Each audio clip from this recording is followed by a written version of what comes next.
Welcome back to the channel. Continuation of my life ruining project, the 79 Country Squire. Take a look at what I've accomplished here so far. It's kind of ugly, but I haven't really ground anything down here. This is a replacement rocker panel out of the junkyard. You can see I put some cross braces in for the doors, or lack thereof of the doors. Spot welds been drilled out, and I tacked everything back together. The welds look a little ugly. It's got some rust on it from sitting out here. Magnet from scrap metal. As you can see, I've got a lot of chunks of this and that and everything in the back end of the car. Wiring harness. One nice thing about wagons, but also a detriment, is all the storage space you have, where you just basically you're storing stuff.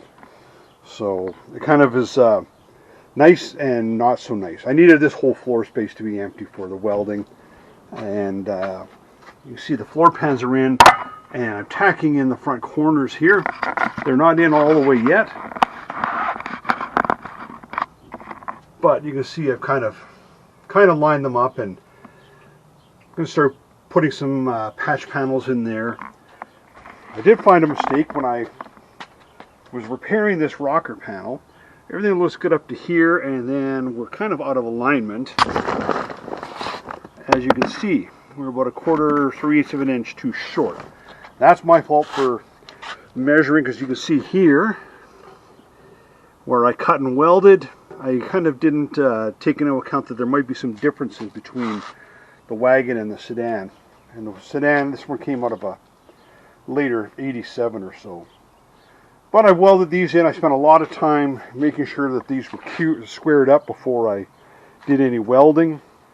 This is a support that I'm using so that this down here, I've taken the pressure off of the rocker on both sides. So, and also spent a lot of time squaring the body up to make sure that everything was straight. Looking underneath here, it's like not the greatest welds, but they're holding together. This is a problem. You can see what I've done here. You may have seen it in an earlier video.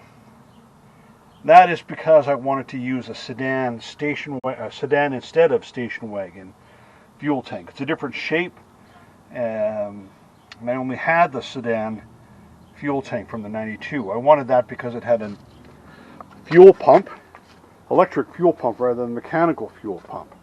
So let's go into the little shop of horrors here. I did find somebody local who had some Crown Vic wagon parts. He's got his own Crown Vic wagon, which I will say I'm a little jealous, because his tailgate opens barn door style, perfect. Whereas mine drops down. We'll go take a look at that in a short bit here. But I believe this is an F19. I don't know if the numbers are on this side here, or, oh, here we are. There's your part number.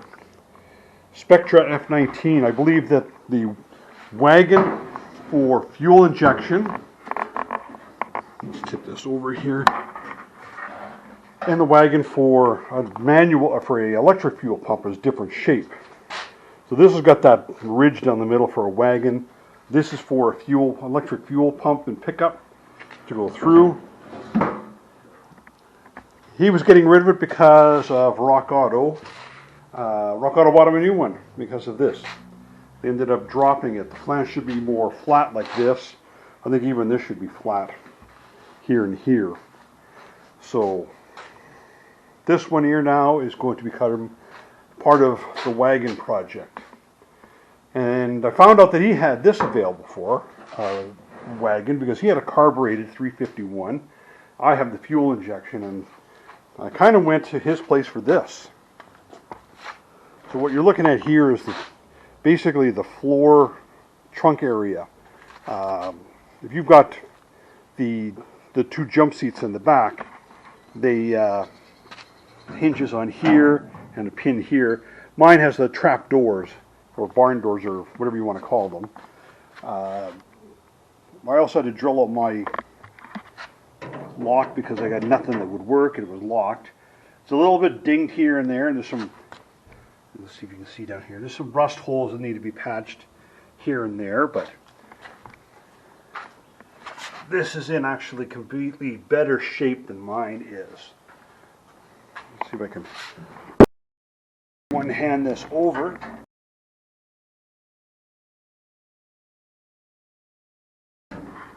Let's set that here. So what you're looking at here is body mounts, 1, 2, 3, and 4 for the rear of the station wagon. This one here has been caved in a little bit, as you can see, but really it's in actually pretty decent shape. When he cut this out, let's do this tippy tip again.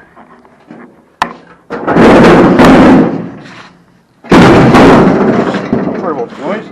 You can see where he basically sawzalled it right through on this side and right through this side here. Let's go take a look at the project wagon.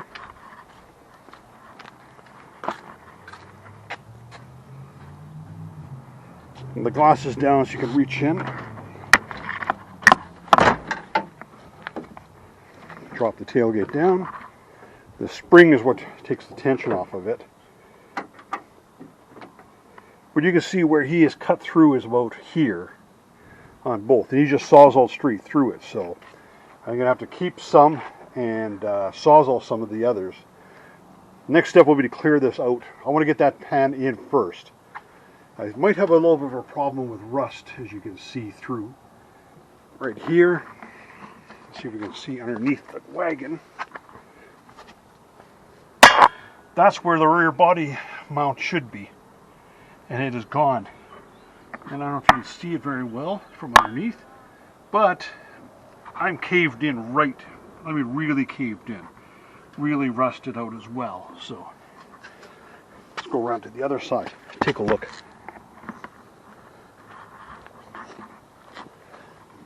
See if we can see underneath here. Yeah, it's a little bit rusty.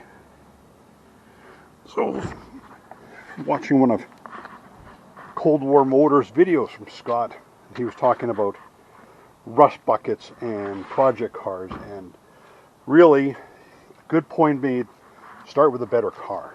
That's what I took out of the whole conversation that he had with the camera, is start with a better car. How far do you want to take this? This car is not really worth anything. Would I have bought this car? Not really. This was bought for the Great Beater Challenge in 2022, which I plan on running again this year, this car here, because I want to get this one, I want to give this one a new chance on life. To be honest with you, everybody loves the car. Whenever this car was out and about, it would get a lot of attention. Fuel stations, even just driving down the road, everybody loved the car. It's a little bit of a daunting project. Motor and trans are inside there, of course. Got a garage full of parts here, there, and everywhere. This is electrical. You can see the CPU plug-in. I've been working on a standalone harness out of all of this. This is all out of the 92 Crown Victoria. Steering column as well. Wasn't quite finished. It wasn't wide enough to get all the way across, but now I don't have to worry about that. You can see how badly rusted it is there. Not as bad here on this side. This doesn't look bad, this whole back area. This, well, take a look here. It's been like something got stuck underneath it and someone jacked it up or something by that point. Completely rusted, completely caved in. Now I have to determine where am I going to start making some cuts. You know, am I going to leave, how much of this am I going to leave? Where do I cut and splice the bottom part into the top part? If you look real closely, you can see a seam here. Seam sealer, that's where the two pieces of the tailgate and the body join together. And it looks like they're just overlapped and then seam sealed in. Let's go take a quick look.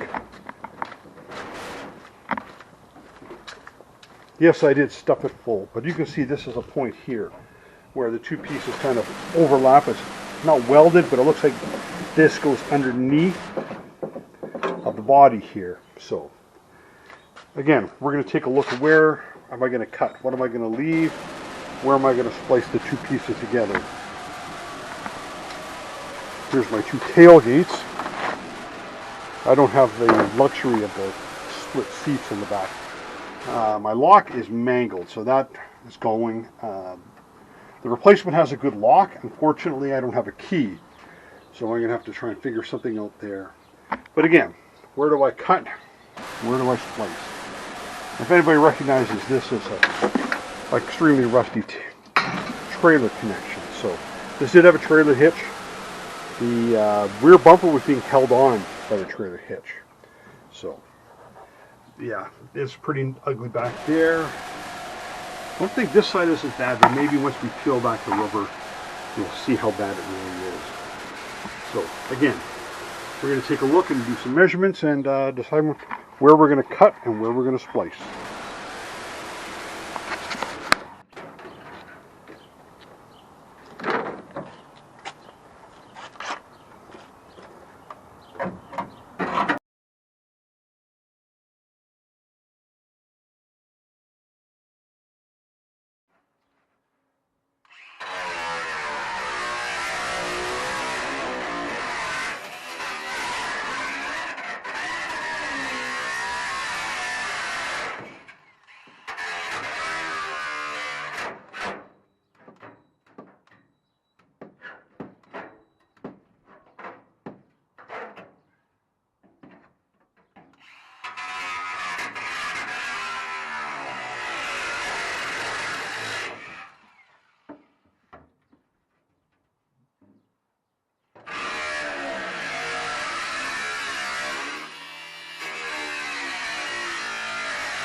Great success. Now I can actually climb in here and determine where to separate the good from the bad from the ugly.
Great success.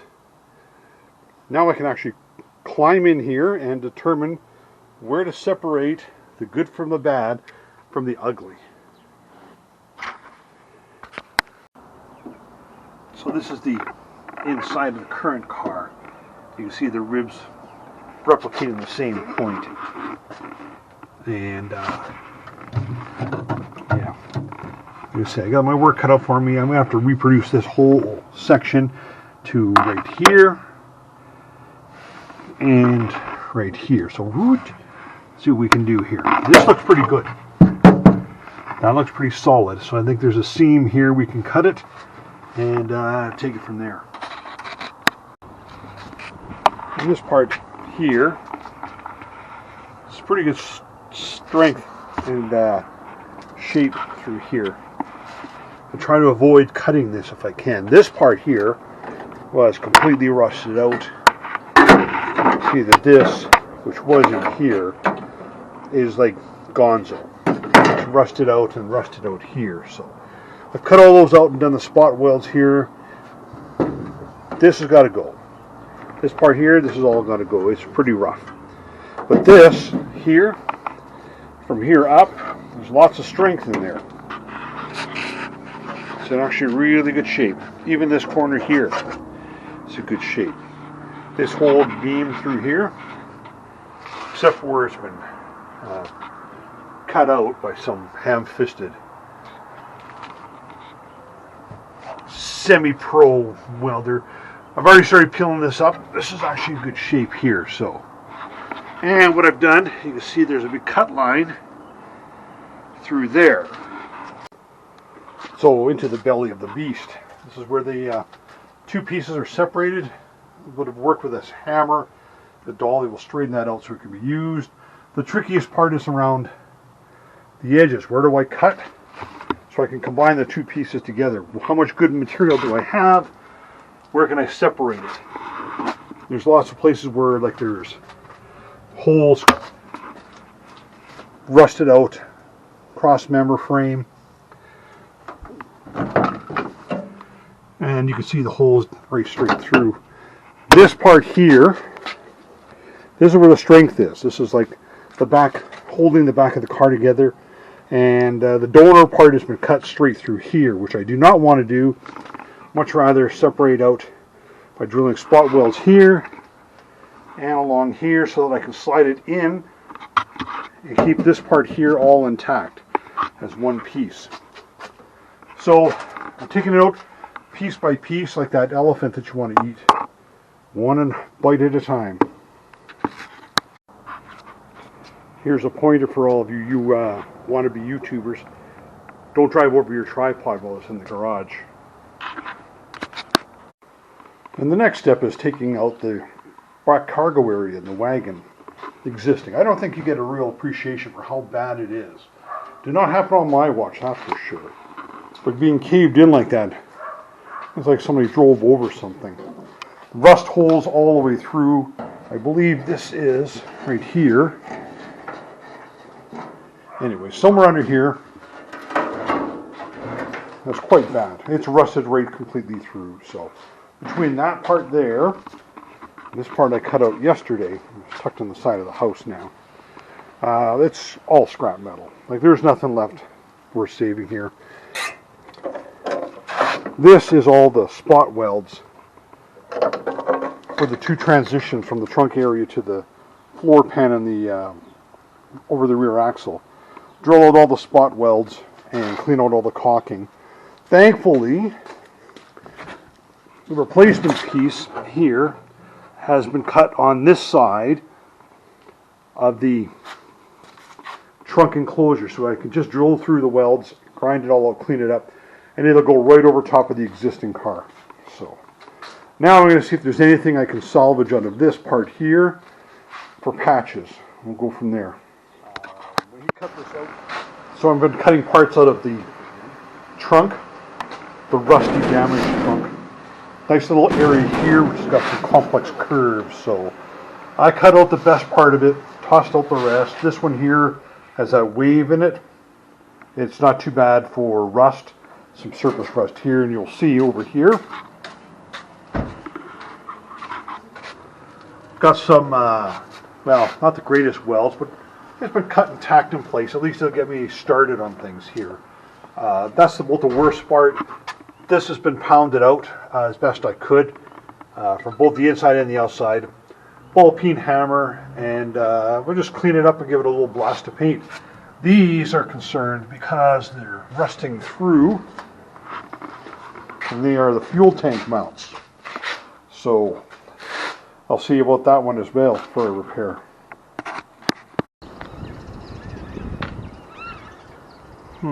Wait a second here. What's going on? Front left corner.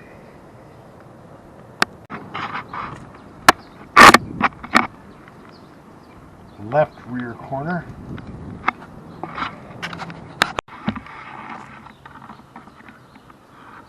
Right front corner.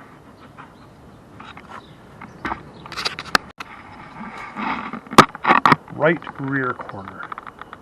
Why? I spent a lot of time measuring and making sure these were straight before I welded it together. Well, the nice thing about having the trunk disassembled from the car and work on the rust repair in the garage, I can just tip it on his edge and stand up here and cut it. I can see rust perforation through here, but if you look underneath, there's like a seam here, folded over, a couple of spot welds. I might be able to just cut right along here all the way through, eliminate the spot welds, and just replace this strip right here. Body mount here, body mount here. This one is going to be a problem. But I think if I cut it loose, I can fix it.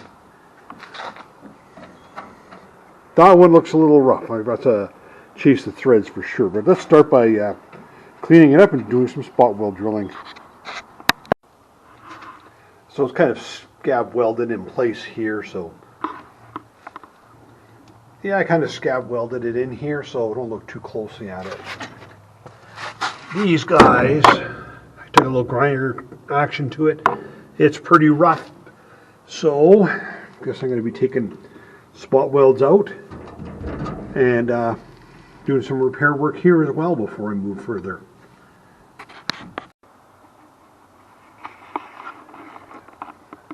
So here's their repaired fuel tank mounts. One on the one side and one on the other side. Some 16 gauge welded to the inside of the tank. It won't pull through as easily. Here's an example of how paper thin. There's one and there's the other.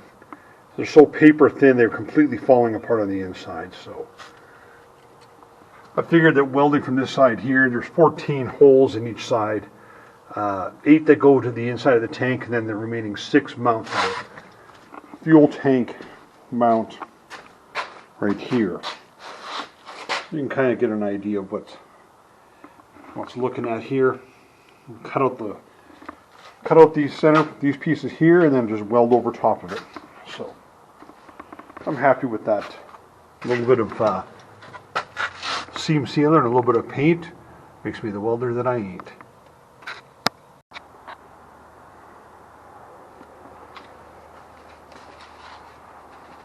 So just so you can have an idea of how bad this is.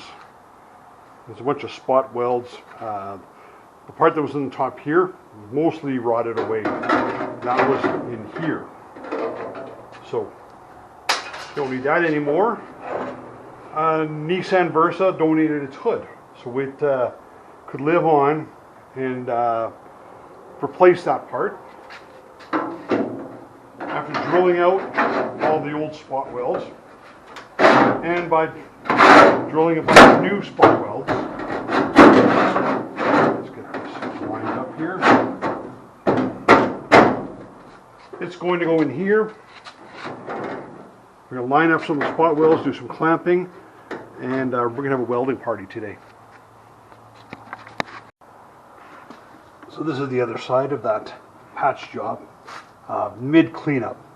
You see lots of sawdust and grinder disc, but it's pretty much filled up. You see the little sunlight beaming through, that'll be filled up with seam sealer. So this part of the inside is pretty much done. Next repair is this guy here. So I believe this is the spare tire well. So this is like one piece that comes down and loops around and supports the spare tire, reinforcing ribs. And let's see if we can replicate something here from scrap, of course. So I think the next part of this project is this, I don't know whether you call it a beam of some kind. Big square beam here. There's an overlap here that I'm trying to keep the strength and the integrity on the wagon, and I would avoid trying to splice these together and having to weld all this in. But there's a lot of spot welds on this side here to drill, and again on this side here, if I was to drill out all these spot welds to get this piece separated. We'll go take a look at the wagon.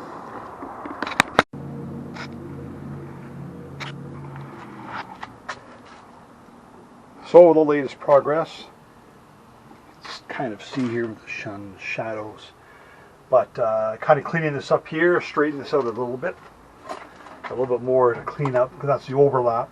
Cut out some of the fender in here, chasing Mr. Spider. I don't know if you can see him or not in here, but I'll cut out all of this side that wasn't rusted through, and this cross beam across the back, you can see here where I've cut it all the way across.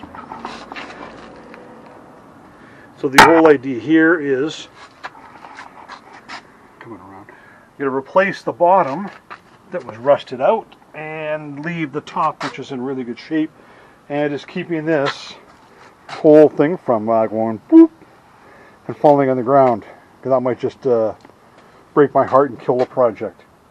Lots of Lenten or Lots of leaves and dirt and so on back here. I hope I don't start a fire grinding and welding. But let's go over here. You can see what I've cut out. This is I've cut out of the back of the car. This piece here. That's my chair. So you can see here and here, kind of match here and here. So the whole idea was I would cut along the same measurements. This side here has already been cleaned up and measured. Now we just have to go to the top part here, measure it, clean it, and prepare it for welding. That's a lot of tack, tack, tack. So we'll see how things go. These were completely rusted out. The bolts were snapped off on both ends. So I was able to save a couple. I wasn't able to save. You see my poor attempt at trying to drill through the center of them, where I had removed them from here and here. So these ones I cut to remove them and then just bent it back and tacked it in place. All it has to do is keep it from spinning. So the next step will be getting the upper part cleaned up and ready to receive this. You can kind of also see there's a difference in width where I've cut it on both ends. So I kind of have to match up what I've cut so that this part can slide underneath and get ready to receive. I made that cut and this cut here with a template to try and keep the cut lines at the same spot, because as you can see here, this was in raunchy shape. So the whole idea is I can hopefully take this piece, set it down on this piece which is still in the car. So I'm going to have to do some figuring to determine what's the best approach here. So it's a little bit butch, but you can see I've drilled spot welds out, and I made a cut here, and I've cut here. So this piece here is gone. Drill out these spot welds next so that this piece basically will come out. That will be reused from the wagon, and this is the good part here that I want to keep, because on the wagon is rusted out completely. This part here is also rusted out. So I basically want to be able to slide this in, kind of encapsulated. Maybe what I'll probably do is the wagon that goes up, I'll cut it at this part here in the other car, and then just slide it over top and then flange it here. Probably the same idea here, where I'll just flange together. I seem to weld better flanging and spot welding than butting it up. Besides, that's 50 plus inches of butt weld times 2.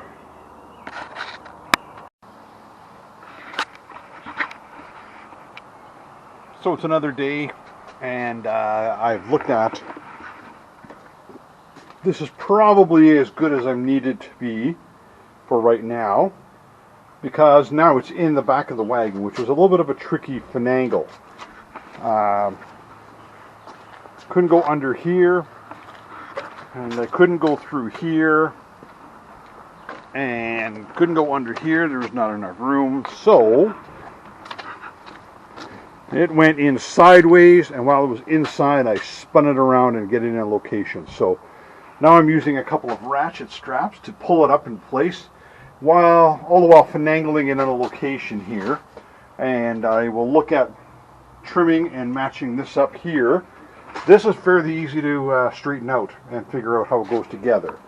This one's a little bit trickier, and the spacing between basically right here and here should be the same.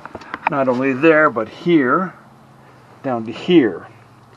So there may be some trimming involved, but for now I've got it in place, and I'm going to hook it up on top of that lip. You can see right here with all the spot welds. These two holes aren't spot welds, they were just filled with goo. So like I said, I'm going to just finagle this up and over, and then lift this part up here with a jack underneath, and I'll crawl on my back, yay, and cut and weld. And then this, I mentioned this before, this part here where it was cut at the exact same spot on the trunk lid, you can see the cut mark here. Hopefully that are in the same spot, and I can put one on top of the other as a kind of a datum to locate it and mark it in place. But for now, we're going to finagle in a location.